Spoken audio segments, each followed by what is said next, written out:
Seguimos con nuestra serie Sirviendo a Dios con alegría. Amén.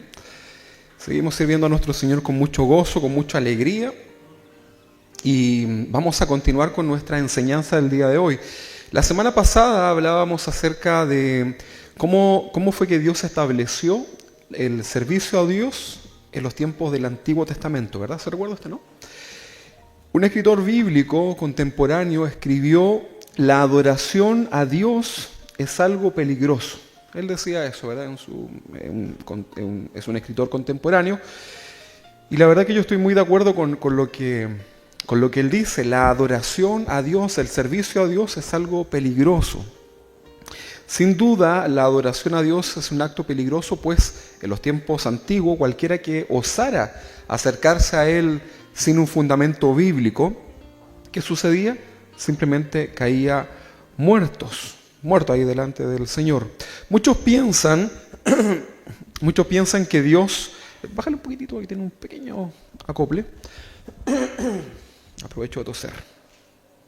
Muchos piensan que Dios cambió, que se relajó Dios, que ahora con el paso de los miles de años no se hace tanto problema, ya no es un Dios tan problemático. Pareciera que Dios fue cambiando, ¿verdad? Fue moldeándose producto de los altos y bajos con esta humanidad.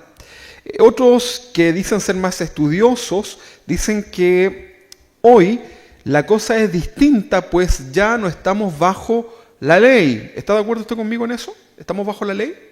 No, ya no estamos bajo la ley, estamos de acuerdo, ¿verdad?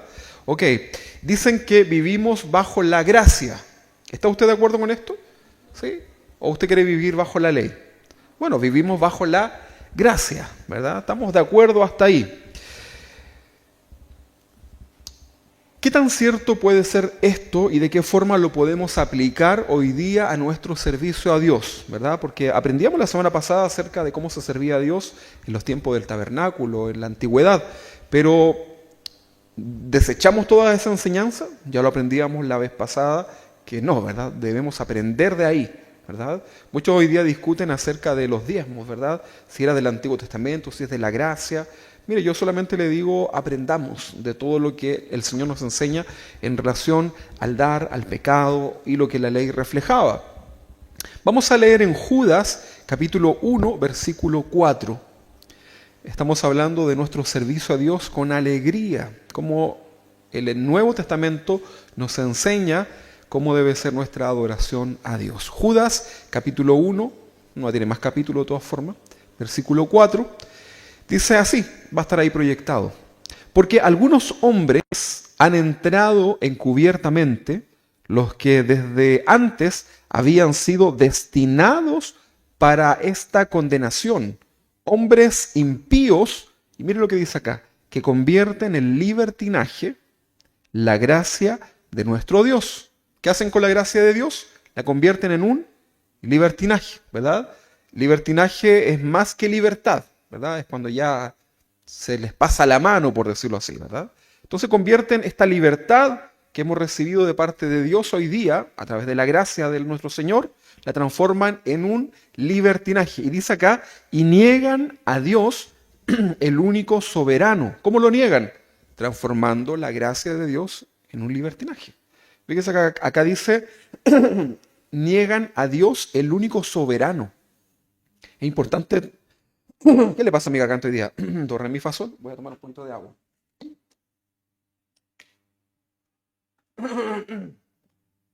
Ahí sí. Dice que niegan a Dios, el único soberano. ¿Qué se imagina usted cuando yo le digo la palabra soberano? ¿Cómo se imagina usted a alguien soberano?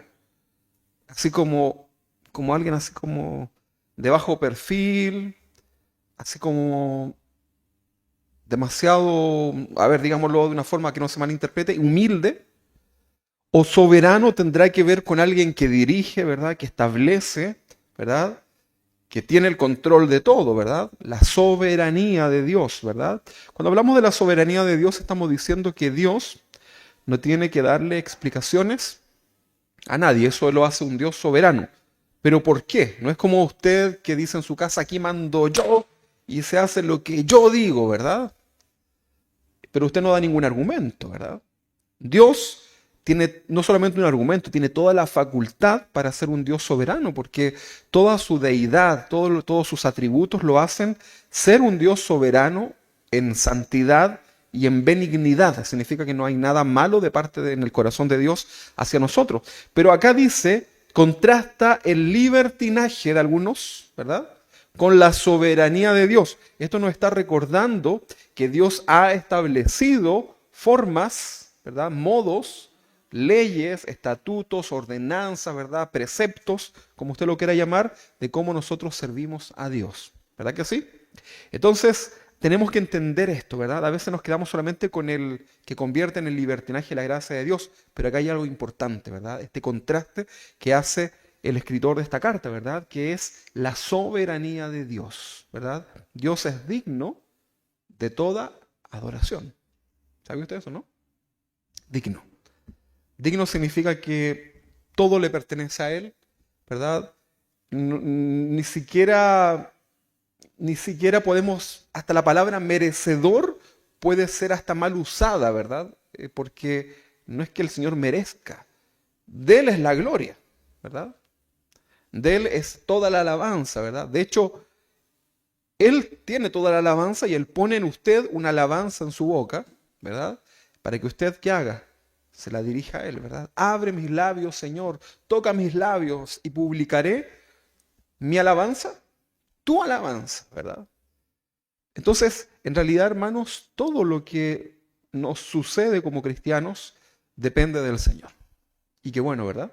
Todo es por Él, por medio de Él, para Él, ¿verdad? Todo lo que usted hace es para el Señor. Por eso es tan importante que, como nos decía el apóstol Pablo en relación a esta carrera que tenemos por delante, que es la vida cristiana, usted y yo la debemos correr con puesto nuestros ojos en el autor, ¿verdad?, de la fe, de la vida, de todo, ¿verdad?, el Jesús.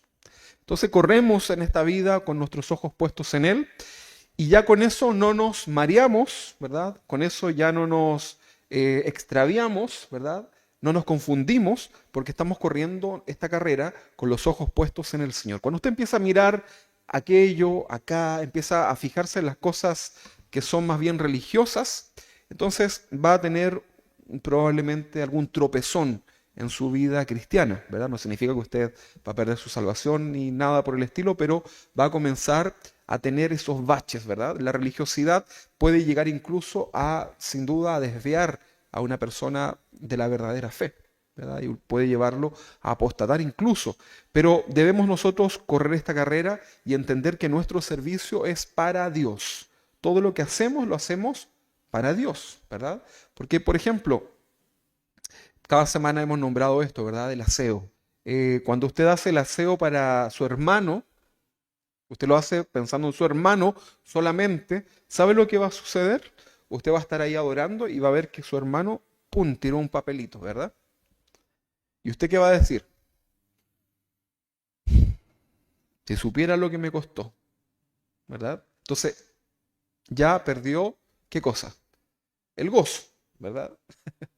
Entonces, hacemos las cosas para Dios con alegría. Y cuando lo hacemos para Dios, inmediatamente recordamos ese texto, perdónalos porque no saben dónde botan el papel o lo que hacen. Entonces, usted debe hacer todo para el Señor, ¿verdad? Porque si no vamos a tener acá un problema entre los hermanos, ¿verdad? Entre nosotros. Y es una lucha que vamos a tener, pero debemos poner nuestros ojos en el Señor y no transformar la gracia del Señor, esta libertad que tenemos hoy día, en un libertinaje. Ahora probablemente usted diga, yo entiendo esto y no lo hago, pero muchas veces en nuestra vida sí lo transformamos en un libertinaje, ¿verdad? ¿Cuántas veces usted, por ejemplo, le ha pedido que Dios le perdone algo en particular? Lo que sea, ¿verdad? Lo que sea. Y luego lo hace una, y luego lo hace otra, y otra, y tal vez lleva muchos años en ese pedir perdón, ¿verdad? Entonces ahí ya usted está transformando esa gracia del Señor en un libertinaje porque no ha tomado la decisión de desechar aquello que no glorifica al Señor. Entonces, entra el argumento que también hemos visto durante esta serie, que es el Señor sabe. Si el Señor sabe, ¿verdad? Entonces, yo lo que siempre le puedo decir que el Señor sabe su palabra y el Señor dice que no nos ha dado un espíritu de cobardía, ¿verdad? Nos ha dado un espíritu de amor y de dominio propio. Por lo tanto, todo lo podemos en Cristo que nos fortalece. Entonces, es tiempo de comenzar a tomar decisiones en nuestra vida para que tu servicio y mi servicio a Dios sea con alegría y efectivo por lo demás, ¿verdad? Entonces, avancemos en esto. Estamos hablando acerca del servicio a Dios en los tiempos de ahora, el de la gracia, ¿verdad? Antiguamente hablábamos que desde el tiempo de Jesús hacia atrás estaba la ley y a partir de la muerte de Cristo en la cruz comienza el periodo de la gracia, ¿verdad? Que somos salvos por medio de la fe. Efesios capítulo 2, versículo 8, no lo busque porque no va a estar acá. Dice que somos salvos por medio de la fe y no por obras, para que ninguno de nosotros se eche los vientecitos, ¿verdad? Se gloríe, ¿verdad?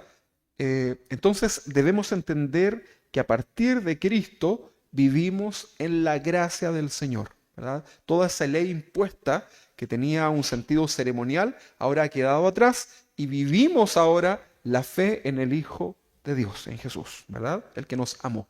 Entonces, este es un lamentable pasaje, el que veíamos recién, que convierte en el libertinaje en la gracia. Es un lamentable pasaje escrito en la antigüedad, que describe perfectamente lo que se escribió hace 2000 años probablemente, describe perfectamente la crisis espiritual que vive la iglesia el día de hoy. Pareciera que la Biblia es un libro demasiado contemporáneo, y a pesar que fue escrito por lo menos unos 2000 años atrás, ¿verdad? Los escritos más recientes, hay unos que son mucho antes. Pero pareciera que la Biblia tiene esa capacidad, claro, porque es palabra de Dios, es viva y es eficaz, ¿verdad? La Biblia no pasa, ¿verdad? Los cielos, la tierra podrían pasar, pero la palabra del Señor siempre permanece. Y vas a poder leerlo hoy día, o si pudiéramos viajar al siglo XV, al siglo VIII, al siglo III, la misma palabra del Señor. Es exactamente la misma palabra transformando los corazones de las personas. Muchos hoy día se dedican a ver por si le faltan textos del canon, si pasó algo aquí, si allá. Mira, esto ya es más que suficiente para salvar tu vida y la de tu familia. Así que no pierdas tiempo en aquello. Entonces, es muy lamentable lo que este pasaje que leíamos describe, porque es plenamente lo que hoy día está viviendo la iglesia actual, una crisis espiritual. Hoy día muchas personas hablan de la crisis que viven, por ejemplo, las nuevas generaciones, ¿verdad? Algunos los han catalogado, ¿verdad? A los más chiquititos, a los más jovencitos, como le dicen, la generación de cristal, creo que, ¿no? Algo así, que los chicos se les llama así, ¿verdad? ¿Por qué? Porque son débiles en cuanto al esfuerzo, ¿verdad? Al esfuerzo me refiero de la vida diaria, o en cuanto a cómo enfrentar los problemas propios de la vida. Los niños entran en crisis hoy día, ¿verdad? Producto de lo débil que han sido fundamentados en muchas áreas. Es muy común ver eso, ¿verdad? Bueno, se le llama así, ¿verdad? No vamos a hablar de eso hoy día. Son generaciones que son, tal vez para algunos, ¿verdad? Son hijos de la comodidad, hijos de la tecnología, ¿verdad? De lo express, del ahora ya. ¿Se recuerda usted cómo era su vida los que éramos más viejitos? ¿Verdad? No había delivery, ¿verdad? Si usted quería comprar o comer algo, tenía que ir a un lugar, esperar, ¿verdad? No sé, tantas cosas que eran, ¿verdad? Si usted quería ver una película en la televisión, tenía que esperar que el canal la programara y tal vez esperar un año, ¿verdad? Bueno, hoy día no, ¿verdad? Hoy día está todo ahí a la mano y usted incluso ya hoy día se desespera si el internet se pone más lento, ¿verdad? Yo recuerdo cuando recién tenía internet, cómo yo miraba la pantalla de mi computador así con una alegría tremenda mientras el computador cargaba línea por línea, ¿verdad? Con ese sonido medio extraño, ¿verdad? ¿Se recuerda? Comenzaba a descargar la página, ¿verdad? Y uno le empezaba a ver así como la oreja de la persona, ¿verdad? La punta de la casita, lo que usted estuviera viendo. Y comenzaba, tuts, tuts, tuts, ¿verdad? Y uno lo veía así con asombro, con alegría. hoy día eso sucediera, lo más probable es que ese computador ya no existiría, ¿verdad? Bueno, entonces son generaciones que hoy día están, ¿verdad? Son generaciones que tal vez pueden ir incluso de mal en peor. Nosotros tenemos que trabajar con nuestros hijos en relación acerca de esto. Créanme que es así, ¿verdad? Hay cosas muy buenas, pero hay muchas cosas que son malas, ¿verdad? Conecta a sus hijos con la naturaleza, llévelos, ¿verdad? A que no todas las cosas pueden ser instantáneas, ¿verdad?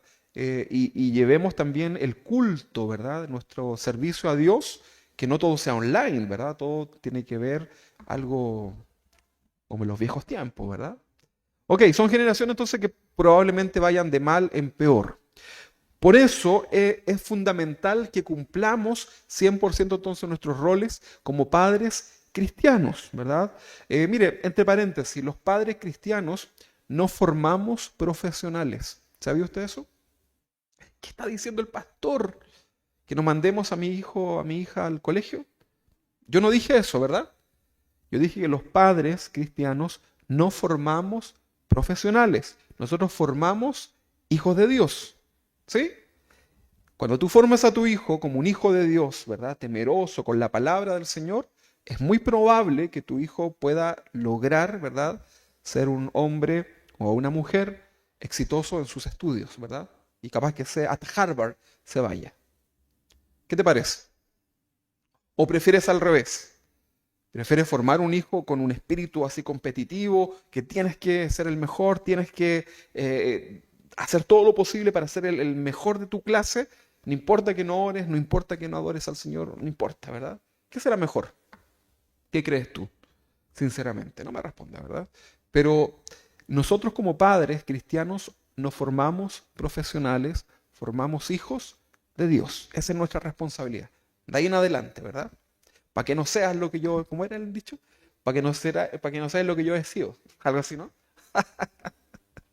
Bien. Bueno, de este mismo modo, en este paréntesis, ¿verdad? Los cristianos de cristal son los que están formando también la iglesia de hoy, ¿verdad? Y acá están también los viejitos, y no están solamente como los más pequeños, no. Hablamos de una generación de iglesia, ¿verdad? Que se puede llamar como la iglesia de cristal, ¿verdad? Que si ve que está como medio así como que quiere llover, ya no me desanimo, ¿verdad?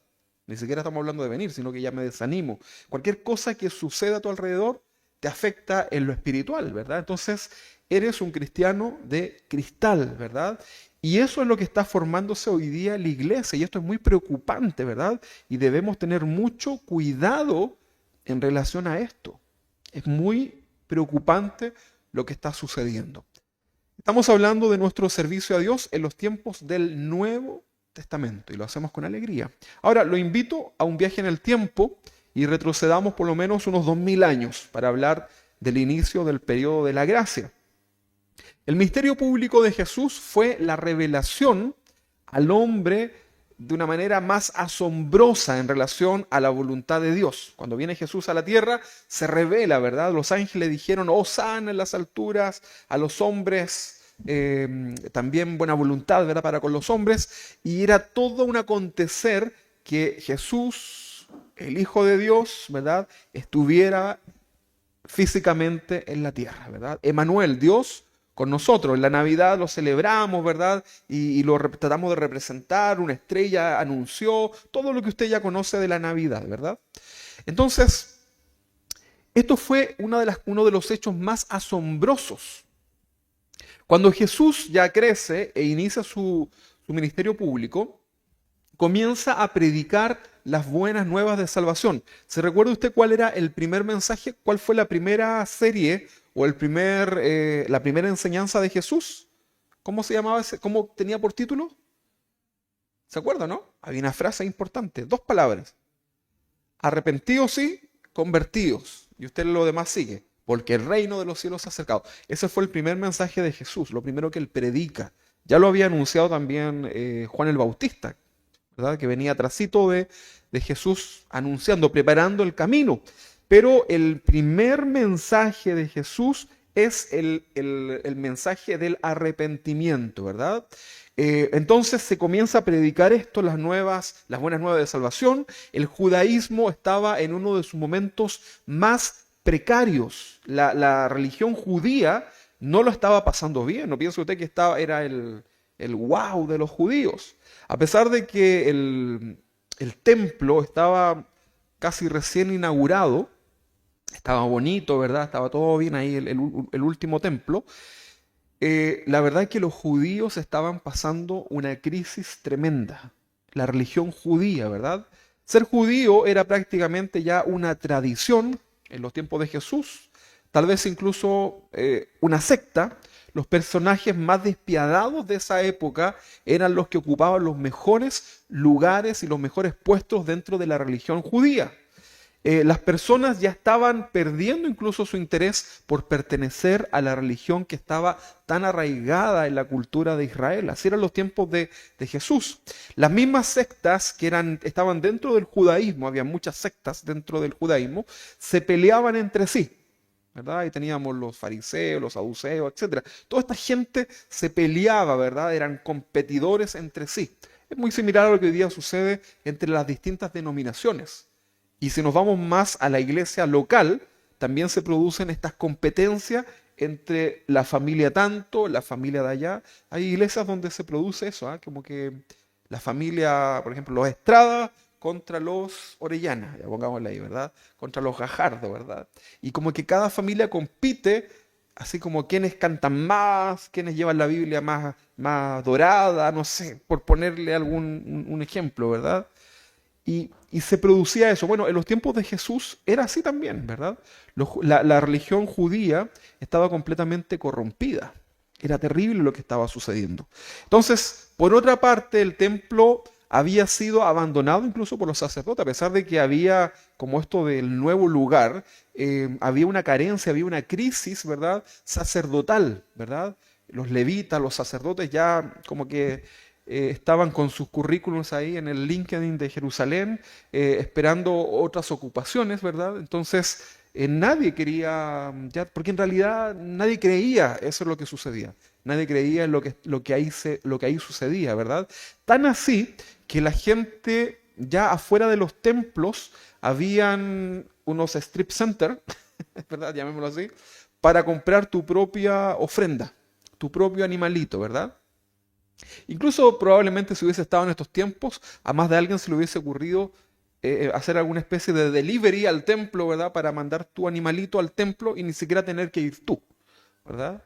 O le transfiero el animalito. Probablemente habríamos inventado la teletransportación para poder hacer hoy día, ¿verdad? Las ofrendas en el templo. Bueno, algo muy similar estaba sucediendo en los tiempos de Jesús, ¿verdad?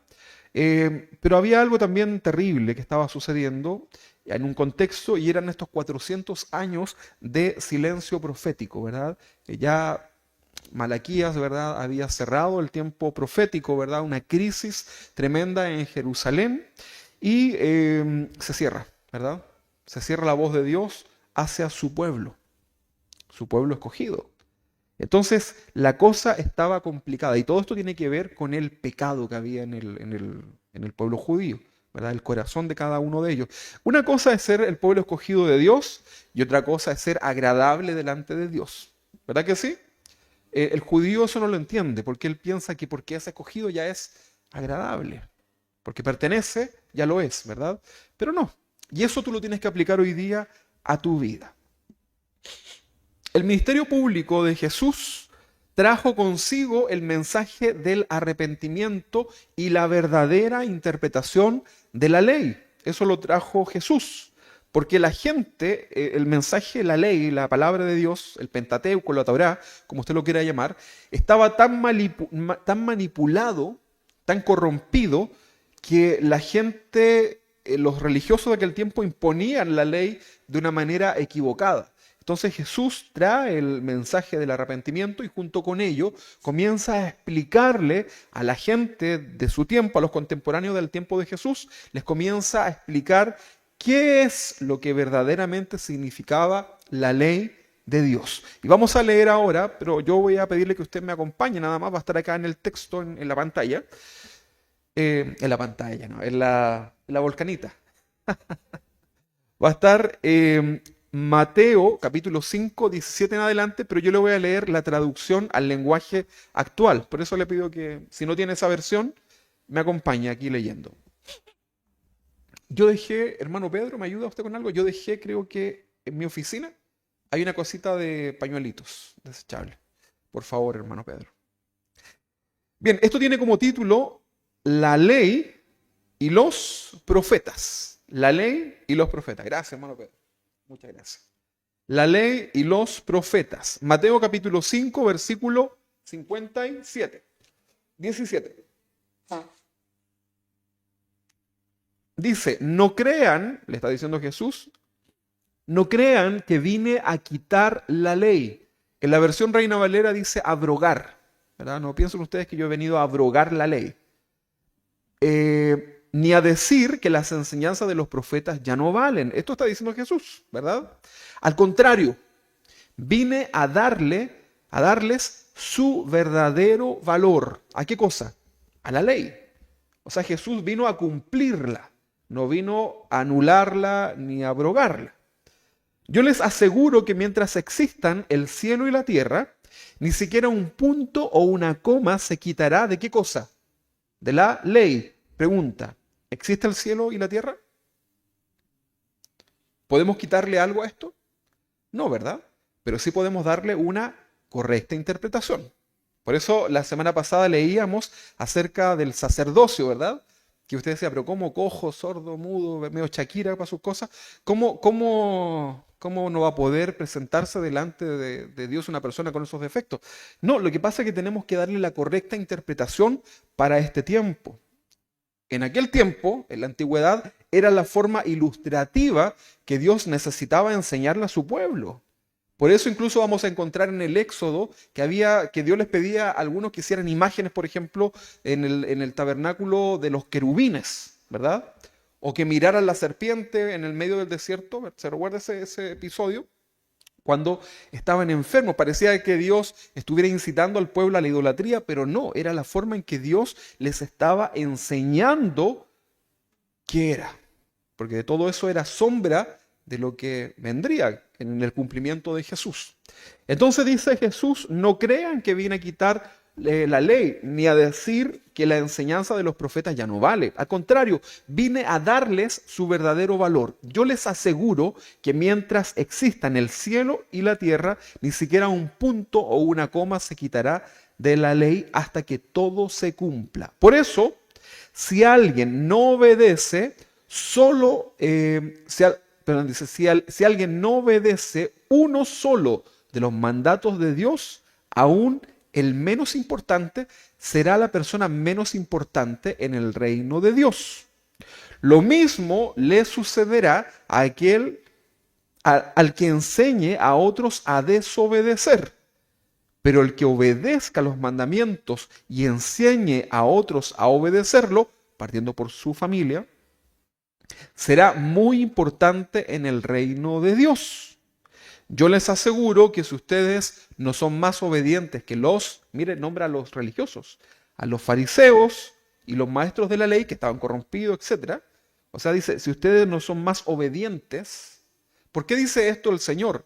Porque los fariseos, los maestros de la ley, los religiosos de aquel tiempo, cumplían la ley de una forma religiosa, ¿verdad? Ellos se lavaban muchas veces las manos, ¿verdad? Trataban de llevar todo al pie de la letra, pero no había un problema en el corazón. ¿Sí? Pero una cosa no quita la otra. Cuando tú solamente piensas que lo que a Dios le interesa es el corazón, así como lo que tú piensas, y no lo que tú haces, entonces transformas la ley, la gracia de Dios en un libertinaje. ¿Lo estás entendiendo así, no? Bien. Entonces dice, versículo 20, yo les aseguro que si ustedes no son más obedientes que los fariseos y los maestros de la ley, nunca entrarán en el reino de Dios. O sea, pareciera que tenemos que aprender también de allá. Hay que considerar lo que los fariseos y los religiosos de aquel tiempo hacían. Pero usted tiene que examinarlo y retener lo bueno. ¿Sí? Hay que aprender. Mire qué extraño esto, ¿verdad? El pastor diciendo que tenemos que aprender de ello. Es que Jesús lo está diciendo, lo está poniendo a ellos como un ejemplo, rescatando algunas cosas que eran buenas, ¿verdad? Que hacían bien. Pero habían otras más importantes que tenían que ver con el corazón que le hacían mal. Ok, usted lo entendió, ¿no? Si no lo entendió, ahí me pide una reunión y yo se lo explico más fácil. Versículo 23 dice, por eso, aquí comienza el Señor a explicar lo que es la ley, ¿verdad? Lo que es la adoración ahora empieza a explicar lo que es la gracia. Comienza a explicar cómo se debe adorar ahora que están entendiendo la verdadera interpretación de la ley. Por eso, si llevas al altar del templo una ofrenda para Dios, a ver, contexto, ¿qué estaba pensando Jesús acá? ¿En la iglesia o en el templo que existía en aquel tiempo? ¿Qué creen ustedes? En el templo, esa gente no conocía las congregaciones de ahora, no tenía ni idea, si Jesús no le hubiese nombrado nada acerca de eso, ¿verdad? Pero les dice, por eso, si llegas al altar del templo, si llevas al altar del templo una ofrenda para Dios y allí te acuerdas de que alguien está enojado contigo, ¿qué dice? Deja la ofrenda delante del altar, ve de inmediato a reconciliarte con esa persona y después de eso regresa a presentar tu ofrenda a Dios. ¿Dijo Jesús que no ofrendaran? Que los tiempos, estamos hablando acá de un animalito, ¿verdad? Que presentaban en los tiempos del tabernáculo. No, ¿verdad? ¿Por qué lo dice? Porque la gente había transformado todo eso en un libertinaje. Deme una palomita, deme tal cosa, ¿verdad? Y tome, ahí está, ¿verdad? Y se iban hasta peleando, ¿verdad? Y la presentaban, ¿verdad? Con cosas en el corazón. ¿Y qué es lo que está diciendo Jesús? Si tienes un problema con alguien, tienes que solucionarlo. Luego de eso, luego que lo soluciones, ahí te presentas con tu ofrenda. O sea, tenías que hacerlo, pero hay cosas que son en el orden de Dios, ¿verdad? Tú no puedes alterar el orden de Dios. Si tú presentas una ofrenda a Dios y luego te reconcilias, yo te digo que esa ofrenda la perdiste. Es como que no hubiese hecho nada, ¿verdad? No sé, que el Señor sabe. No, no, no, hermano, no te confundas. El Señor puso orden, ¿verdad? Para que nosotros hagamos las cosas. Entonces, si tú no lo haces en el orden de Dios, estás perdiendo. Aunque después te arrepientes, súper bien para adelante, ¿verdad? Pero eso que tú hiciste no puede ser considerado. Si no, Dios se iría en contra de su propia palabra. Todos esos sacerdotes que murieron, ¿verdad? Producto de no estar preparados delante de Dios, tendrían que resucitar, ¿verdad? Ese es el momento, ¿verdad? Entonces, por eso tú toma conciencia de lo que tú haces delante de Dios, para que no pierdas el tiempo, ¿verdad? Porque venimos para acá, a lo mejor tú podrías estar ahí en la fonda de Curacaví, no sé, ¿verdad? Zapateando, no, ¿verdad? Pero podrías estar ahí con tu familia compartiendo en vez de estar acá perdiendo el tiempo si no entendemos estos principios bíblicos. Yo quiero, para que quede claro, yo quiero que usted esté acá, pero quiero que lo hagamos con estos conceptos, ¿verdad? Que son importantes. Entonces, por eso si llevas al altar del templo una ofrenda para Dios y allí te acuerdas que alguien está enojado contigo, deja la ofrenda delante del altar, ve de inmediato a reconciliarte con esa persona y después de eso regresa a presentar tu ofrenda a Dios. Contexto era el templo. ¿Podemos aplicar esto al día de hoy? La respuesta es sí, por supuesto que sí. Si usted tiene la voluntad de hacerlo, lo puede hacer. Ahora, ofrenda hoy día no traigan animales, por favor, ¿verdad? Donde yo ya con la luz ya estoy. Ahora, tampoco le estoy diciendo que me traiga dinero. Yo estoy hablando mucho más allá. Ofrendar a Dios tiene que ver con tu corazón, primeramente, ¿verdad? Entonces, todo lo que tú hagas para Dios, tú tienes que hacerlo desde tu corazón. Desde el venir, desde el cantar, desde el estar acá, si haces el aseo. Y ya si quieres participar con tus bienes, ¿verdad? De aportar algo para la obra del Señor, súper bien. Pero tiene que ser desde el corazón. Y cualquiera de todas esas cosas que yo acabo de mencionar, si tú la haces sin haber resuelto algo tan simple como está acá, que es el conflicto con tus hermanos, que incluye tu familia, tu esposa, tus hijos, etcétera, ¿qué es lo que tienes que hacer entonces? Resolver. ¿Y por qué no vino a la iglesia? No, lo que pasa es que el domingo fui a resolver un problema que tenía con un familiar. Íbamos a venir y me di cuenta que tenía un problema grave y preferí ir y solucionar mi problema. Muy bien, hermano, excelente. Está bien, ¿verdad? Si no lo pudo hacer antes, está bien, porque si no hubiese venido a perder el tiempo. Lo entiendo, ¿no? Pero yo quiero que usted venga para que no se malinterprete, porque después van a ir todos a arreglar sus problemas el domingo a las 11. Tiene que sentir, ¿verdad? Sentido común. Está bien, ¿verdad? Está bien. Es raro que un pastor le diga a la iglesia, hermano, vamos a ofrendar, pero si usted tiene algo en el corazón, mejor no pase, ¿verdad? Es como extraño eso. Pero en realidad así nos está enseñando el Señor, ¿verdad? Entonces es muy importante, hermano, poder comprender estos principios, porque queremos que nos vaya bien, queremos crecer con el corazón sano. La mejor forma que yo tengo de demostrarle mi amor hacia usted no es andar abrazándole y dándole besos. ¿Sabes cuál es mi mejor forma de representarle mi amor? ¿Sabe cuál es? Enseñándole la palabra. Esa es la mejor forma. El mejor acto social que hace la iglesia en su entorno no es haciendo un comedor para los drogadictos, los desposeídos. No es esa la mejor forma. Lo podemos hacer, sin duda que sí. Pero la mejor forma es llevando el evangelio a esas personas que necesitan del Señor. Parte por ahí, ¿verdad? No estoy diciendo que no lo hagamos. Usted lo entiende, ¿no? Debemos tener bases sólidas. Versículo 25 dice, si alguien te acusa de haber hecho algo malo, ¿le han acusado alguna vez de haber hecho algo malo? Probablemente sí. Si alguien te acusa de haber hecho algo malo, arregla el problema con esa persona antes de que te entregue al juez. O sea, lo que está diciendo es, no dejes pasar tanto tiempo. De hecho, otro texto dice, no se ponga sobre vuestro enojo el sol. O sea, solucionalo en el día. Si no, el juez le ordenará a un policía que te lleve a la cárcel. Te aseguro que no saldrás de allí sin que antes pagues hasta la última moneda que debas. O sea, habla ya de cosas más ahí, ¿verdad? Así que usted pague su cuenta de la luz, de su cuenta del, no sé, del Credical, no sé dónde usted compró, bueno, lo que sea, ¿verdad? Ahí. Vámonos al siguiente punto. Ese fue el 25. Mire, Jesús ahí preocupado de cosas tan que son como casi domésticas, pero todo eso tiene que ver con lo que estaba escrito en la ley. Jesús, los profetas y la ley. Hablemos del matrimonio. Dice, Moisés dijo, no sean infieles en su matrimonio, pero eso había dicho Moisés, ¿verdad? ¿Qué cosa dijo Moisés? No sean infieles en su matrimonio. Pero ahora yo les aseguro que si un hombre mira a otra mujer, solamente la mira, ¿verdad? Con el deseo de tener relaciones sexuales con ella, ya fue infiel en su corazón. Versículo 29. Si lo que ves con tu ojo derecho te hace desobedecer a Dios, es mejor que te lo saques y lo tires lejos, ¿verdad? Es mejor, ¿verdad? Eso es preferible. Ahora, no quiero que usted llegue la próxima semana con un ojo menos, ¿verdad? Pero es importante entender esto, ¿verdad? O sea, llevémoslo a la vida contemporánea, ¿verdad?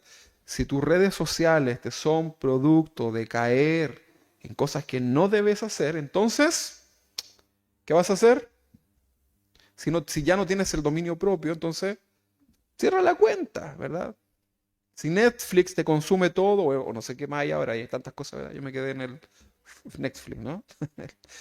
Si Netflix te consume todo tu tiempo que podrías darle para Dios, tu familia, etcétera, entonces, ya, córtala, ¿verdad? Saco la cuenta, no importa. No te saque el ojo, ¿verdad? Te va a salir más caro. Y hay que ser así práctico. Fíjate que yo, mi cuenta de Facebook, la desactivé, no la siquiera la sabes, sino que la saqué de mi celular nada más, ¿verdad? Un tiempo porque notaba que perdía mucho tiempo en el coso este, ¿verdad? Entonces ahora de repente lo miro y claro, es entretenido, ¿verdad? Porque yo veo ahí a a la reina Isabel, ¿verdad? Que está con los videos, haciendo todo. Y uno como que se pega y tú no te das cuenta, ¿verdad? Cuánto tiempo estás ahí, y estás ahí, y estás ahí, y estás ahí. Y de repente salen cosas que no deberían salir, ¿verdad? Y, ¿por qué estoy viendo esto, verdad? Y estás clamando tú, Señor, oro por... No, hermano, mejor ciérralo, ¿verdad? Es mejor. Todas las cosas me son lícitas, pero no todas me convienen, ¿verdad? No me dejaré dominar por ninguna. Entonces, eh, acá esto lo puedes llevar a cosas tan prácticas, ¿verdad? Si el PlayStation te consume en tus horas, entonces o te pones las pilas o lo vendes, pues, ¿verdad? Y te compras una Biblia. Buena, ¿no? Entonces, tenemos que nosotros aplicar ese sentido común a nuestra vida. Y es un sentido práctico lo que está diciendo acá el Señor, ¿verdad? El si tu ojo te es. El Señor no tenía en mente el Netflix ni estas cosas. Pero hoy día está ahí, ¿verdad? Entonces, cuidado con eso, hermanos. Cuidado con eso, hermanas. Entonces, si lo que ves en tu si lo que ves con tu ojo derecho te hace desobedecer a Dios, es mejor que te lo saques y lo tires lejos. Es preferible que pierdas una parte del cuerpo, como un ojo que es tan importante, y no todo el cuerpo sea arrojado al infierno.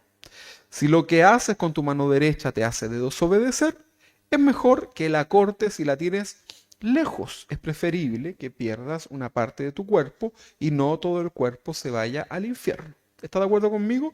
Aplicándolo hoy el día de hoy perfectamente, ¿verdad? El divorcio, dice el versículo 31, Jesús hablando de la ley. También hace mucho tiempo dijo Moisés, si alguno ya no quiere vivir casado con su mujer, dele un certificado de divorcio. ¿Sí? Eso lo había dicho Moisés en la ley. Pero ahora está diciendo Jesús, o sea, esto ya no hay que ni siquiera estudiarlo mucho. Cuando Jesús dice algo en la Biblia, es así. Cuando lo dice un apóstol, tal vez hay que empezar a buscar lo que decían los profetas y tratar de llevar una buena conclusión. Pero en la hermenéutica de Jesús hay que ir, ¿verdad? Entonces Jesús dice, pero ahora yo les digo que el hombre solo puede divorciarse si su esposa tiene relaciones sexuales con otro hombre. Si se divorcia de su esposa por otra razón, la pone en peligro de cometer ese mismo pecado. Si esa mujer vuelve a casarse, tanto ella como su nuevo esposo serán culpables del adulterio, ¿verdad? Y ahí comienzan a aparecer todas estas ordenanzas de parte del Señor, ¿verdad? Y que van mucho más allá de lo que la ley establecía, porque antes era como, no, no me gustó el color de pelo de la que me casé, ¿verdad? Le salió una canita, así que no, ya, carta de divorcio. Y era todo una cosa, ¿nos estamos quemando? ¿O no? ¿Sí? Ya. Entonces, comienza a aparecer toda esta mala interpretación de la ley de Dios, ¿verdad? Ahora hablemos acerca de las promesas. Mira, Jesús hablando de las promesas. En ese mismo tiempo, Moisés también enseñó, no usen el nombre de Dios para prometer lo que no van a cumplir, porque la gente sabe lo que hacía, era todo, te lo prometo por Dios, te lo juro por Dios, por mi mamita, ¿verdad? ¿Te acuerdas usted cuando eras chico y usted andaba jurando ahí? No, si yo no me la robé, por mi mamita, por este puñado de cruces, ¿verdad? Y usaban el nombre de Dios para cualquier cosa. Y eso también sucedía en los tiempos que Jesús está acá relatando. Entonces, no usen el nombre de Dios para prometer lo que no van a cumplir. Pero ahora yo les digo a ustedes que cuando prometan algo, no hagan ningún juramento. No es necesario, ¿verdad? ¿Por qué habrá dicho esto Jesús? Porque conoce el corazón, ¿verdad? Tampoco juren por Jerusalén. Bueno, les dice a ellos, ¿verdad? Pues esta ciudad pertenece a Dios, el gran rey. Nunca juren por su vida. Porque, ¿saben por qué? Porque ustedes no son dueños de su vida. O sea, se van a jurar, juren por algo que ustedes, por último. Por la vida ya definitivamente no. Te lo juro por mi vida. Si van a hacer algo, digan que sí. Y si no lo van a hacer, digan que no. Creo que la versión Reina Valera dice que tú sí sea sí, que tú no sea no, ¿verdad? Esa está fácil, ¿verdad? Todo lo que digan de más viene del diablo. ¿Cómo dice la versión ahí, Reina Valera? ¿Alguien la tiene, no? Por ahí. No, no importa, no importa. Entonces, que tu sí sea sí, ¿verdad? Ahí está hablando de la mentira, está hablando de las promesas. O sea, el Señor está muy interesado que nuestra vida sea íntegra. Y esto tiene que ver con el servicio a Dios. ¿Verdad que sí? ¿Sí? ¿Es sí o no? Que tu sí sea sí. Entonces, si vamos a prometer algo a Dios, cumplámoslo, ¿verdad? Mejor no digamos nada. Bueno, hay una enseñanza que yo también se las he leído, ¿verdad? Que habla acerca de esto, ¿verdad? Si vas a decir que vamos y no vas, estás en un problema. Pero si dices que no vas y después finalmente vas, estás en una mejor condición, ¿verdad? Hay que meditar nuestro servicio a Dios.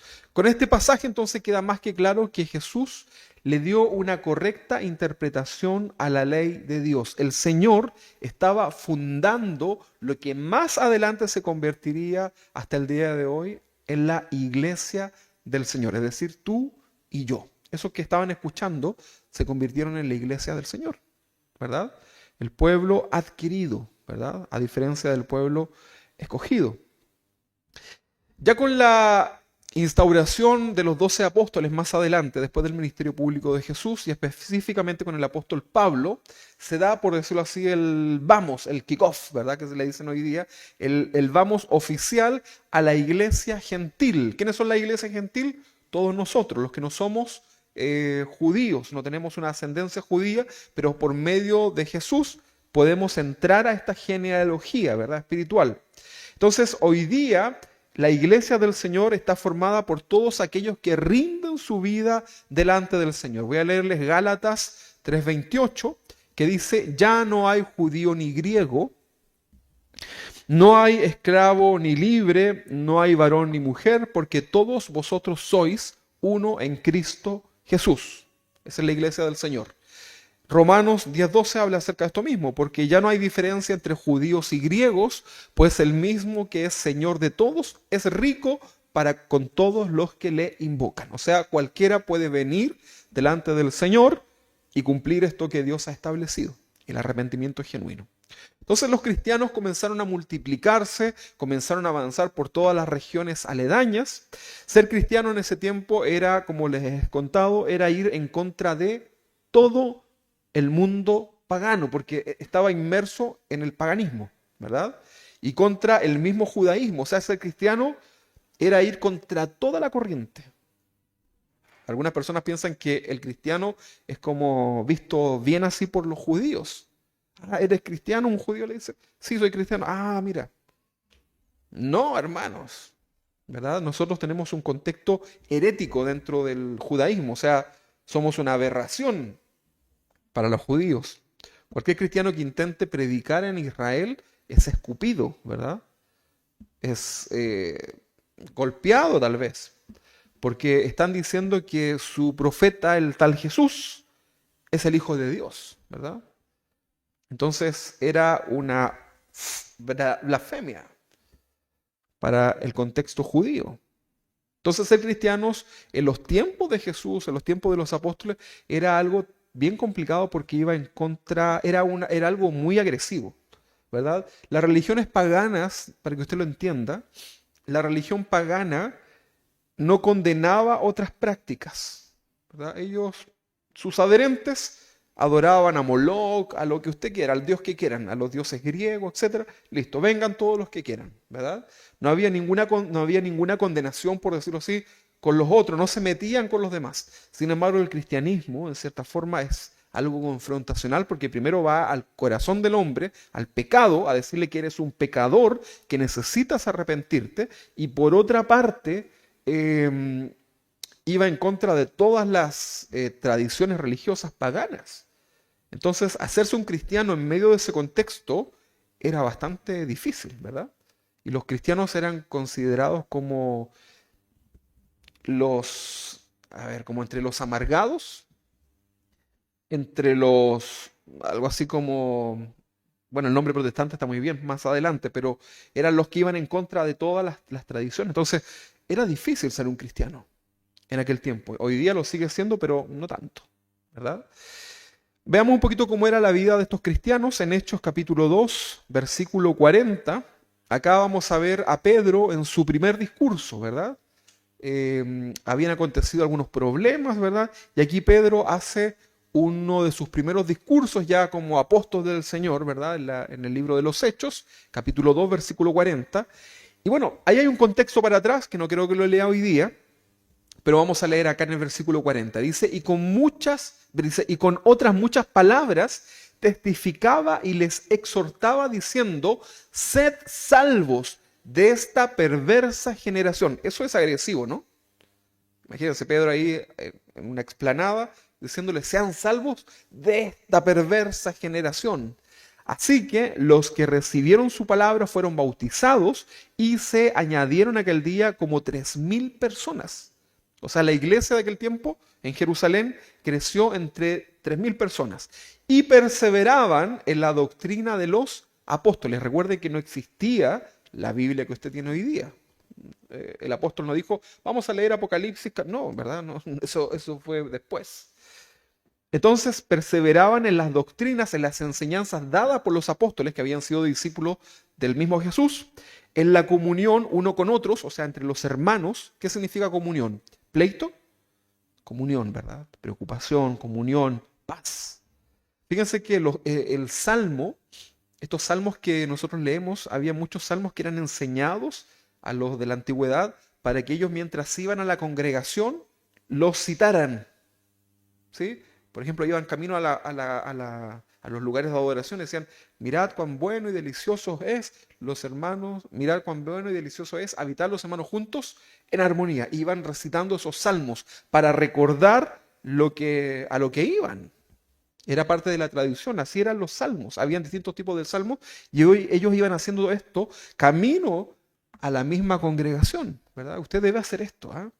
Propóngase cuando vengan camino a la casa, usted viene en el auto, ¿verdad? Casi todos vienen de lejos. Entonces, aprovechen ustedes, los padres, de venir con sus hijos explicándole a lo que venimos, ¿verdad? Y preparando el corazón, y esto lo puede hacer ustedes antes, pero aproveche ese camino, ¿verdad?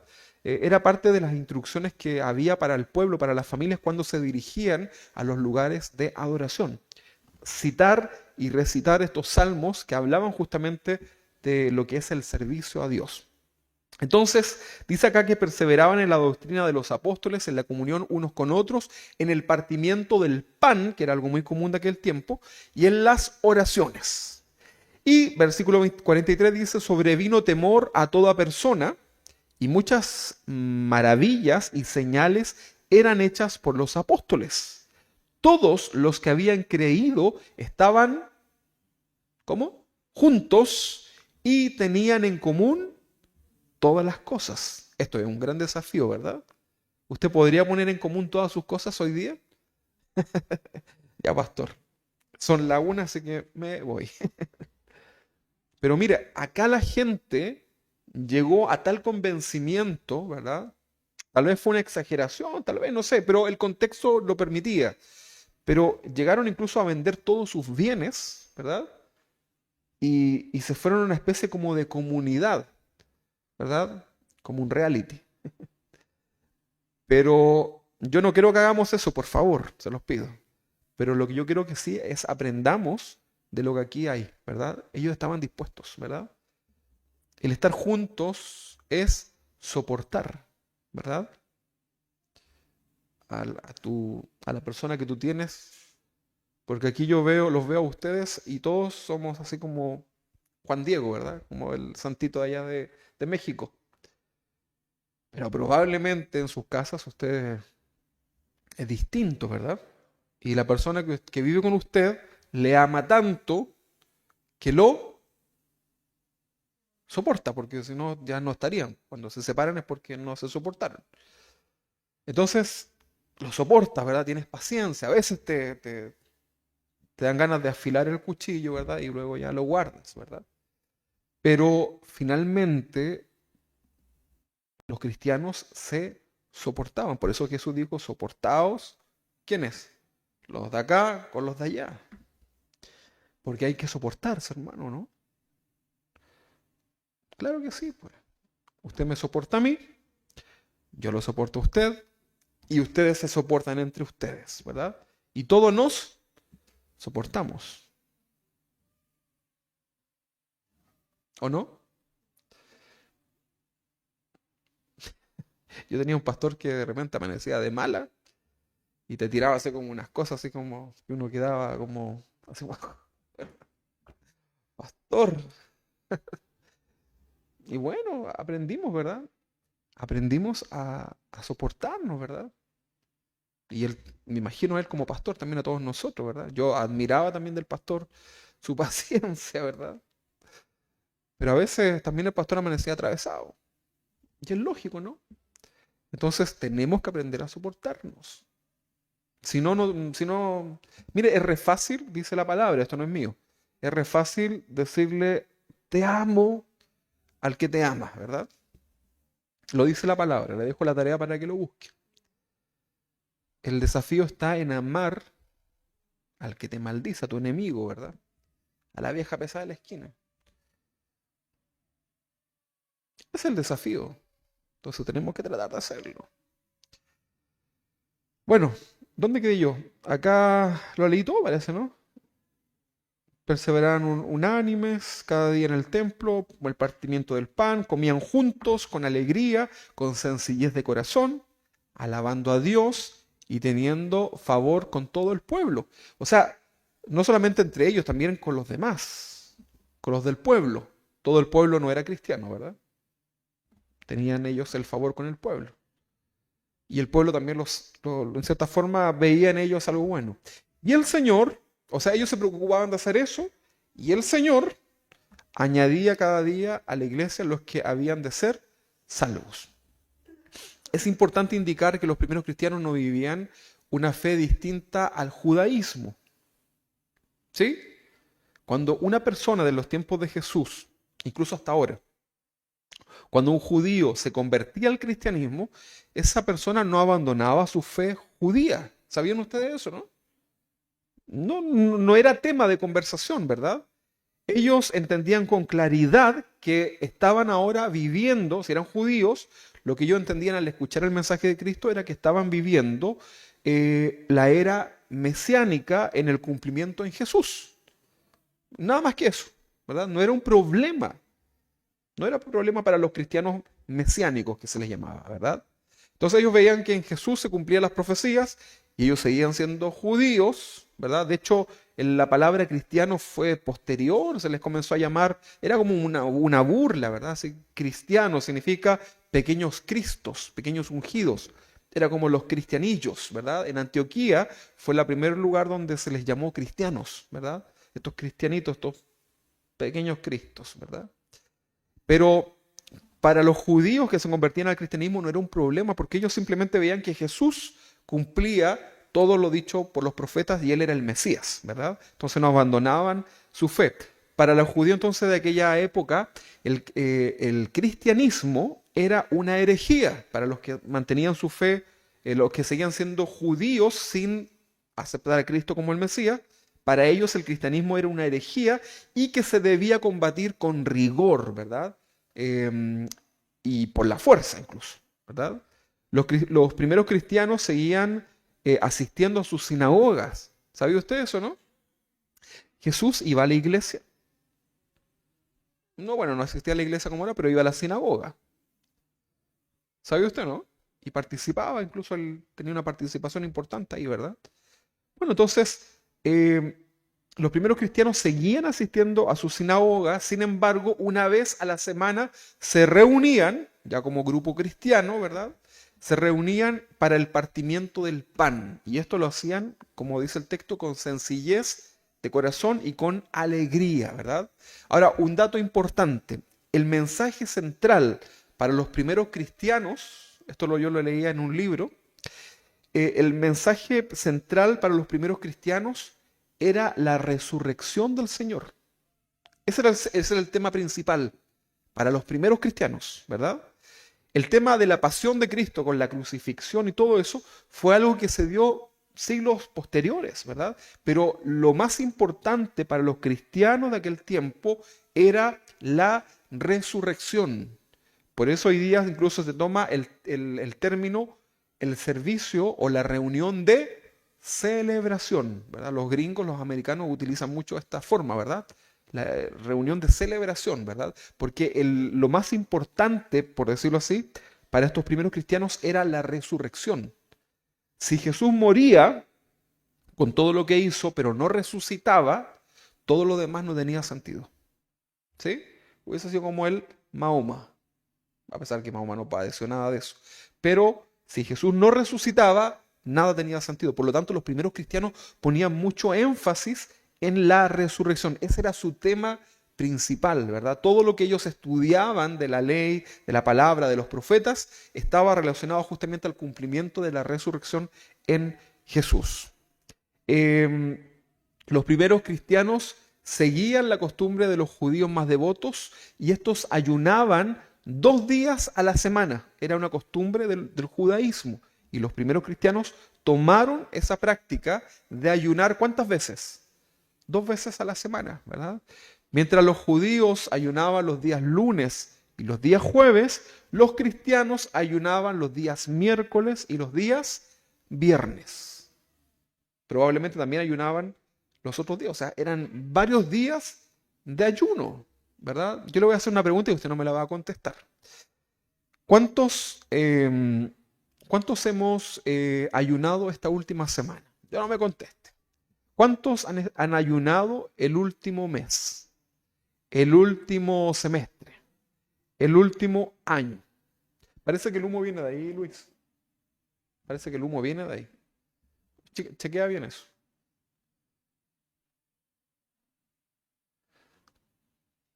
Porque al ladito hay una cuestión ahí.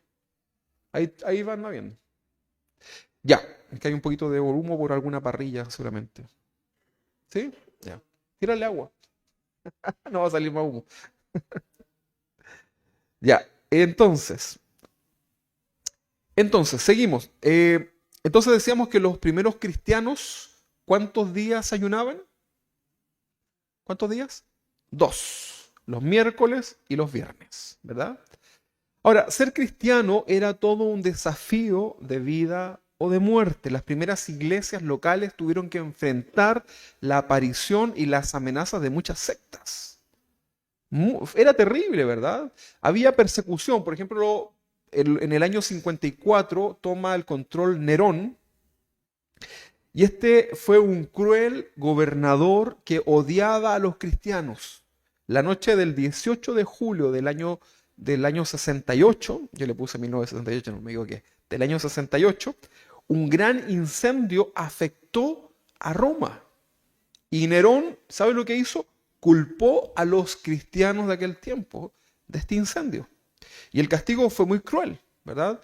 Fueron los cristianos torturados, perseguidos, eran arrastrados por las calles de piedra, ¿verdad? Literalmente se rayaban los cristianos, ¿verdad?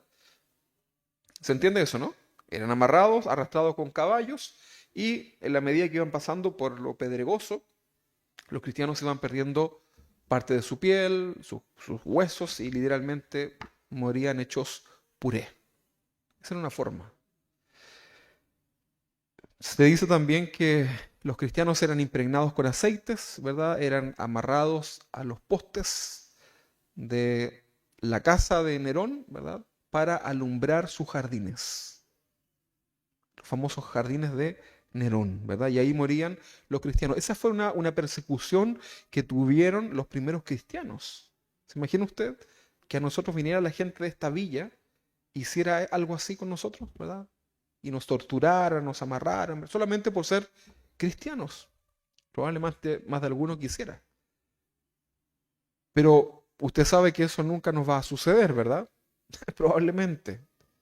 Sin embargo, en los tiempos de los primeros cristianos eso fue una realidad. Ellos no leían estas cosas, ellos la vivían, ¿verdad? Era terrible lo que sucedía. Las cadenas de oración, los tiempos de búsqueda del Señor eran producto también de toda la necesidad que les tocaba vivir a ellos en la crueldad. Pero había algo muy importante, los cristianos seguían creciendo. Los cristianos seguían siendo más fieles que nunca al Señor. Ellos sabían que su hora venía en cualquier momento, por lo tanto era una búsqueda constante del Señor. No había posibilidad alguna de relajo en los primeros cristianos. Como fuera, ¿verdad? estaban orando al Señor, ayunando al Señor, buscando del Señor, alabando al Señor, aprendiendo del Señor, como fuera, no había ninguna posibilidad porque nada se comparaba a lo que les podría suceder, ¿verdad? Y morir sin Cristo, hermano, créanme que es una tragedia eterna. Entonces, finalmente, por la historia se cuenta que Nerón se suicida. Ahora, no piense usted que solamente esto terminó con Nerón, también Domiciano en el año 81 toma ya el control, ¿verdad?, de la ciudad, y también fue un cruel tirano que persiguió también a los judíos, no tanto como Nerón, pero comienza a perseguir a los cristianos y también a los judíos, ¿verdad? Recuerde que hubo en el año 70 la destrucción de Jerusalén, ¿verdad?, en manos del general Tito, que estaba relacionado con este. Las condenas y las torturas venían entonces desde los tiempos sangrientos de Nerón. Muchas persecuciones siguieron dándose con el paso del tiempo. Después vino Marco Aurelio y seguía las persecuciones de los cristianos. Los cristianos fueron cruelmente acusados con el fin de terminar con ellos. Algunas acusaciones es que se reunían una vez a la semana y en sus reuniones eran llamadas fiestas de amor, ¿verdad? De ágape. Ese era el nombre que tenían las fiestas, las reuniones cristianas. Y acá eran acusados los cristianos de cometer inmoralidades, ¿verdad? Por los nombres que se le daban a estas fiestas del amor, ¿verdad? Entonces se les acusaba de casarse entre hermanos, porque este le dice a la Juanita de allá, hermana, casémonos, ¿verdad? Y se casaban entre hermanos. Y eran acusados, ¿verdad?, de cometer esos actos, ¿verdad? Los acusaban también de esconder a un recién nacido dentro de un pan para comérselo entre todos por la cena del Señor. Porque hablaban de un tal Jesús, ¿verdad? Y se comían el cuerpo de un tal Jesús. Y esas cosas eran acusados los cristianos, ¿verdad? Y como todo esto se daba en un contexto más privado, la gente de afuera decía, ¡oh! ¡Hay que matarlos! ¿Verdad? Y cuando salían los cristianos, sin saber lo que sucedía, comenzaban a ser apiedrados, a perseguidos, ¿verdad? Y ni uno menos y todo lo demás, ¿verdad? Qué terrible, ¿verdad? Ser cristiano entonces era todo un desafío, pero existía una convicción de parte de esos devotos, una convicción que a la iglesia de hoy nos falta. Mira los poquitos que somos. Y fíjate que si viniera una persecución, tal vez, ¿cuántos quedaríamos? Tal vez ni pastor tendrían. No lo sabemos. Pero así está la fe de hoy día, así de crítico está hoy día la fe cristiana. Por eso muchos concluyen y dicen, la iglesia necesita una persecución. Por eso muchos dicen, parece que es buena idea que la iglesia pase la tribulación, para ver si se depura un poquito, ¿verdad? Vino esta pandemia y en vez de fortalecernos en la fe, muchos simplemente quedaron en el camino. Muchos quedaron literalmente como si hubiese pasado una ola por encima, ¿verdad? Y se enfriaron, porque nunca fueron fundamentados correctamente. Para muchos ha sido difícil poder retomar esto después de la pandemia porque ya ahora hay un acostumbramiento en el cuerpo, en la mente y en el corazón de tener que venir a la casa del Señor, ¿verdad? Por lo tanto, todas esas frases bonitas de ¿cuándo volveremos?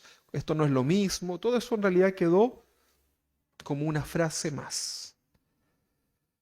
Con el paso del tiempo en el siglo XVI vino una crisis dentro del judaísmo y lo inevitable sucede, ¿verdad? Un sinfín de cosas hicieron que algunos, bueno, en el cristianismo, perdón, católico romano.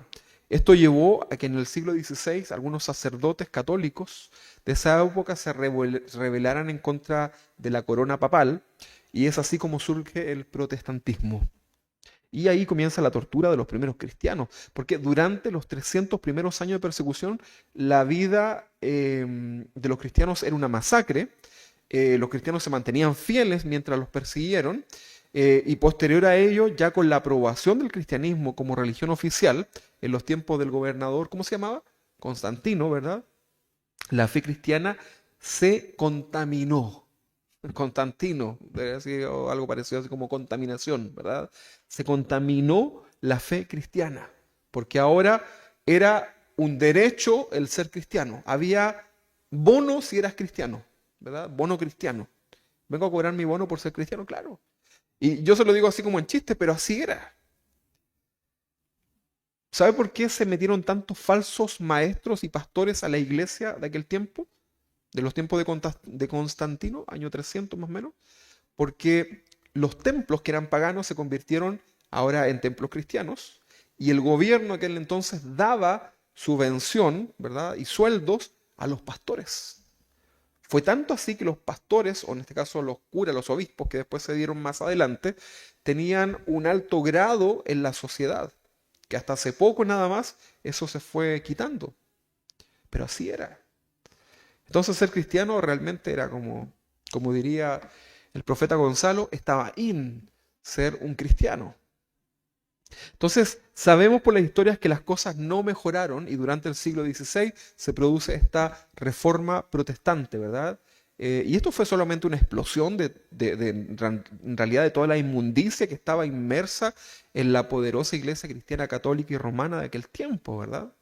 Y a pesar de la reforma protestante, las cosas no mejoraron. Usted piensa que con eso ya, no, las cosas no mejoraron. La iglesia cristiana de hoy, para los tiempos de hoy, fíjese que se estima que más del 90%, mire, el 90%, yo creo que me quedo corto, se estima que más del 90% de las distintas denominaciones cristianas evangélicas protestantes están infiltradas de falsas doctrinas. ¿Qué le parece? Más del 90%. Haga usted la práctica de escuchar algunas iglesias de lo que se enseña o lo que hacen en sus iglesias. Y Internet está lleno de burlas, porque son cosas absurdas. Más del 90% de las distintas denominaciones que se dicen ser cristianas están infiltradas por falsas doctrinas. Muchas congregaciones junto a sus líderes son una verdadera vergüenza ante la sociedad. ¿O no? Claro que sí. En el centro de Santiago tenemos un pastor que sale por la tele, ¿verdad? Y que hace unos escándalos, ¿verdad? Al que lo tocó un querubín, ¿se recuerda ese? El que hacía llover oro del cielo, donde está la gente ahí dándose vuelta por todas partes, ¿verdad? Ahora, como no tienen iglesia, lo hacen al aire libre, ahí en el parque Diego de Almagro. Y es una vergüenza, hermano. Es una vergüenza para el Evangelio. El mensaje a las 7 iglesias del Apocalipsis, aquí nosotros vemos que de las 7 iglesias que se mencionan acá, solamente 2 son aprobadas por parte del Señor. Filadelfia y Esmirna. Fueron las 2 iglesias aprobadas, las demás, por las tapas, ¿verdad? Pero tengo contra ti que has perdido tu primer amor. Recuerda de dónde caíste. Y comienza Juan a darles un mensaje de parte del Señor fuerte. Pero solamente 2 estaban aprobadas. Y el Señor estaba en medio de todas. Porque dice en los primeros capítulos del Apocalipsis que estaba ahí el Señor en medio de todos estos, ¿verdad? Pero solamente 2 fueron aprobadas. Entonces diferenciemos a la iglesia de hoy. Hoy día existen falsos cristianos. Punto número 1. Luego existen personas que son engañadas por las falsas enseñanzas. Es muy difícil que una persona que sea expuesta a una falsa enseñanza pueda conocer al verdadero Dios. ¿O no? Es muy difícil. Puede estar en esa búsqueda, pero mientras no se encuentre con la verdadera palabra, no va a poder experimentar la verdadera fe. Porque la fe viene por el oír. ¿Y el oír qué? ¿La falsa enseñanza? La palabra de Dios. Esto es fuerte, pero es así. Ahora no vamos a jugar quién sí, quién no, pero yo te doy una estadística. La iglesia hoy día está conformada por falsos cristianos, por personas que han sido engañadas por la falsa enseñanza. Están luego los cristianos inmaduros, que son cristianos que han creído, pero que no crecen, que están ahí. Y luego están los cristianos que eso serían los cristianos carnales, y luego están los cristianos espirituales. ¿Sí? Ahí usted vea en cuál de los grupos usted se podría estar, ¿verdad? Pero es así. Ahora, leamos 1 Corintios capítulo 3, versículo 1, ya estamos por terminar. Dice así, el apóstol Pablo le habla a los cristianos en Corinto. ¿Cómo eran los cristianos en Corinto? Eran ejemplo o no? ¿Qué creen ustedes? Jamás le ponga iglesia a Corintios. Jamás, ¿verdad? Mire cómo le habla Dios a los corintios, a los de Corintios. Primera de Corintios capítulo 3, 1. De manera que yo, hermanos, le está hablando Pablo, no pude hablaros como a espirituales, o sea, como a cristianos maduros, ¿verdad? Sino como a carnales, como a niños en Cristo. O sea, eran cristianos que no se les podía exhortar, ¿verdad? Porque yo a mi hijo pequeñito le digo cualquier cosa así como cosas simples, ¿verdad? Y de repente yo lo veo que él está como... Y le digo, ¿por qué está llorando? Y le da pena. Porque él es un niño. Yo no lo puedo hacer que actúe como un... Pero mira, tus hermanas más grandes no lloran. No, porque él es un niño, ¿verdad? Entonces el apóstol Pablo quería hablarle a esos cristianos de una forma más dura, pero no lo podía hacer porque comenzaba a hablarle de una manera dura y empezaban... Y junto con ellos la justificación, ¿verdad? De manera que yo, hermanos, no pude hablaros como a espirituales, sino como a carnales, como a niños en Cristo. Os di a beber leche y no vianda, porque para ese entonces no erais capaces. Pero os dice ahora, ni sois capaces todavía, porque aún sois carnales. Pues habiendo entre vosotros, ¿qué cosas? Celos, contiendas, disensiones. O sea, un cristiano que anda metido en esas cosas, ¿verdad? Peleando con todo el mundo. ¿No sois carnales y andáis como hombres? Porque diciendo el uno, yo ciertamente soy de Pablo, y el otro, yo soy de Apolo, no soy carnales. Ellos peleaban de esas cosas. No, es que a mí me bautizó el apóstol Pablo. No, es que a mí me bautizó. Hay gente que en los bautismos, ¿verdad? Se pelea incluso por qué pastor bautiza a tal persona, ¿verdad? Entonces, acá hace esa pregunta, ¿verdad? Hace esa pregunta. Y le está llamando, ustedes son inmaduros, porque pelean por estupideces. Le dice el versículo 5, ¿qué pues es Pablo? ¿Qué pues es Apolo? Servidores por medio de los cuales habéis creído, y eso según lo que a cada uno concedió el Señor. Yo planté, Apolo regó, pero el crecimiento lo ha dado ¿quién? Dios. Así que ni el que planta es algo, ni el que ciega, sino Dios. Se trata de Dios, que da el crecimiento. Y el que planta y el que ciega son una misma cosa, porque cada uno recibirá su recompensa conforme a su labor. Mire lo que comienza a hablar acá el apóstol. Porque nosotros somos colaboradores de Dios y vosotros sois labranza de Dios, edificio de Dios, conforme a la gracia de Dios que me ha sido dada. Yo como perito arquitecto puse el fundamento, o sea, la parte que sostiene toda la estructura, y otro edifica encima, pero cada uno mire cómo sobreedifica. O sea, el apóstol ya puso la base, ¿verdad? El Señor es el fundamento, también la roca. Pero cada uno de nosotros tiene que ver cómo va a comenzar a construir su vida cristiana. Y luego dice el versículo 11, porque nadie puede poner otro fundamento que el que está puesto, el cual es Jesucristo, Él es la roca, ¿verdad? Y si sobre este fundamento alguno edificare, y ahí comienza a hablar de la vida cristiana, de tu vida, de tus actos diarios, lo que tú haces en el día a día para contribuir en la obra de Dios. Dice que si alguno edificare oro, plata, piedras preciosas, madera, heno, hojarasca, la obra de cada uno se hará manifiesta. O sea, hay distintos materiales. Porque el día la declarará, porque por el fuego será revelada. O sea, la forma de poder comprobar el tipo de construcción, según esta enseñanza, es a través del fuego. ¿Sí? ¿Usted le prendería usted le tiraría un fosforito a su casa? No, ¿verdad? No lo haga. No trate de comprobarlo así. Pero acá lo está mostrando de esa forma. Dice que él habló primero del fundamento que era Jesús, ¿verdad? Luego ellos pusieron ahí algunos fundamentos, que eran los apóstoles, y luego cada uno de nosotros ve cómo edifica. Y cada uno de nosotros va a tener materiales para construir su vida. ¿Sí?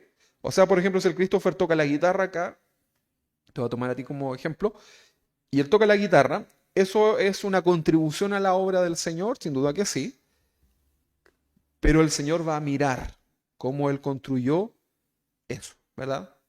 Si lo hizo con qué material en su corazón, con oro, con plata, con piedras preciosas, o madera, ¿qué más?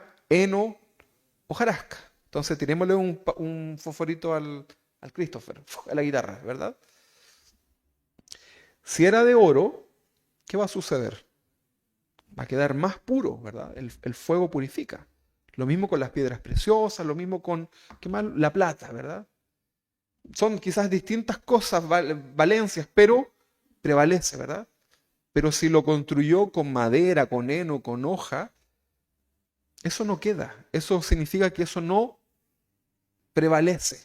Cuando estemos delante del Señor en el tribunal de Cristo, todas nuestras obras en nuestra vida cristiana van a ser probadas. Entonces, todo lo que tú hiciste para el Señor en esta vida cristiana va a ser probado, ¿verdad?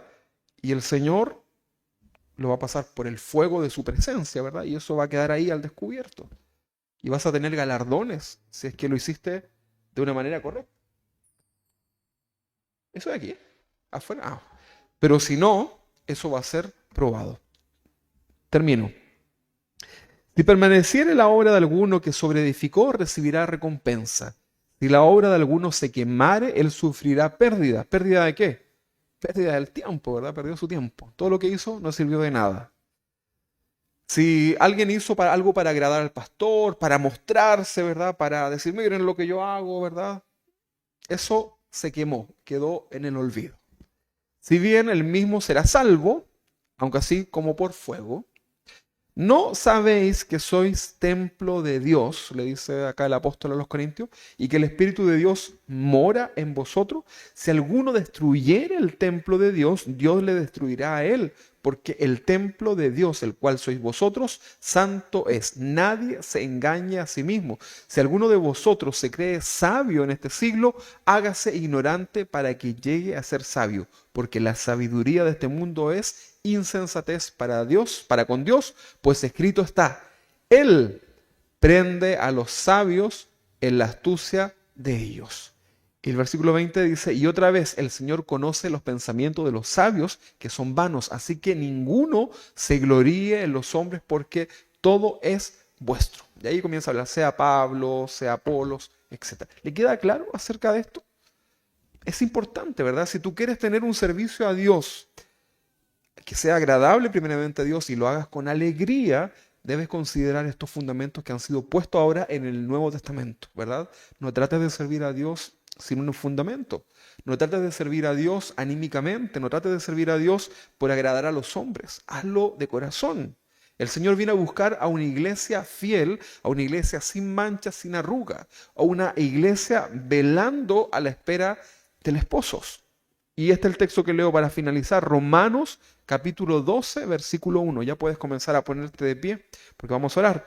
Romanos 12:1 dice, así que hermanos, os ruego por la misericordia de Dios que presentéis vuestros cuerpos en sacrificio vivo, santo, agradable a Dios, culto racional. No os conforméis a este siglo, sino transformaos por medio de la renovación de vuestro entendimiento para que comprobéis cuál es la buena voluntad de Dios, agradable y perfecta. Lo quiero invitar a que se ponga de pie y vamos a orar al Señor para avanzar un poquito más en este domingo, ¿verdad?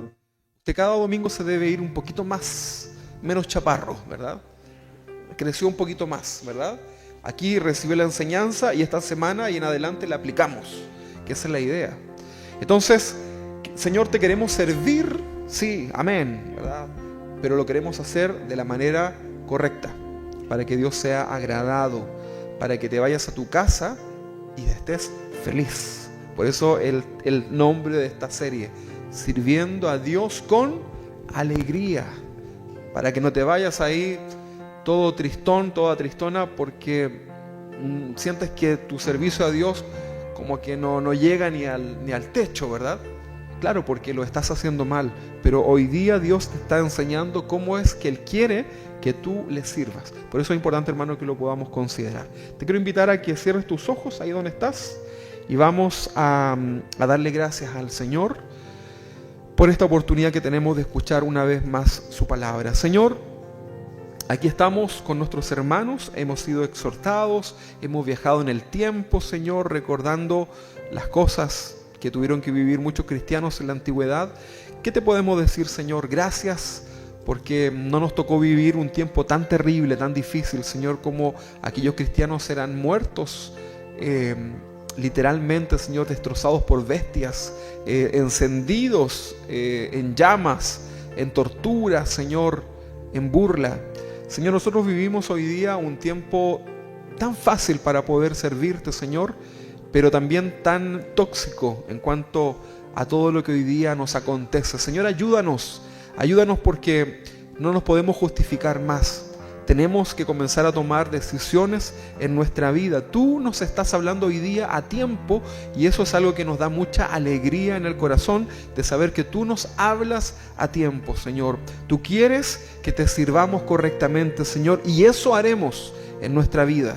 Señor, ayuda a cada uno de mis hermanos que está en este lugar, aquellos que han abierto su corazón a tu palabra, aquellos que están escuchando, Señor, hoy día la amonestación tuya en sus corazones. Señor, sea que estén acá o en sus hogares o de manera diferida, Señor, bendice nuestras vidas y ayúdanos, Señor, a poder tener este culto que tú estás buscando, Señor, ese adorador que tú quieres, Señor, delante de tu presencia, aquel que te adora en espíritu y en verdad. Señor, hemos puesto tantas cosas antes de ti, pero hoy día, Señor, estamos entendiendo un poco más de lo que significa ser un hijo tuyo y adorarte. Señor, ayúdanos a comprender esto para tomar esta decisión de quitar todos esos ídolos delante de ti, Señor, porque tú no quieres compartir tu lugar con nadie, Señor, y tal vez la mayoría de los que estamos acá queremos que tú seas el más importante en nuestra vida, Señor, pero queremos hacerlo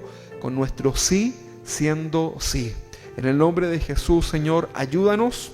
Quita de nosotros, Señor, esas emociones que muchas veces nos confunden y que nos apresuren en tomar estas decisiones, y haznos comprender, Señor, con el culto racional para tomar estas decisiones delante de ti y que puedan perdurar en el tiempo. Haznos crecer, Señor, como cristianos, para que podamos recibir ese alimento sólido que proviene de ti, que nos va a permitir crecer y ser de bendición para nuestras familias. En el nombre de Jesús, bendícenos, Señor, y ahora nos vamos con tu bendición a nuestros hogares. Gracias, Señor, te damos porque tú eres bueno.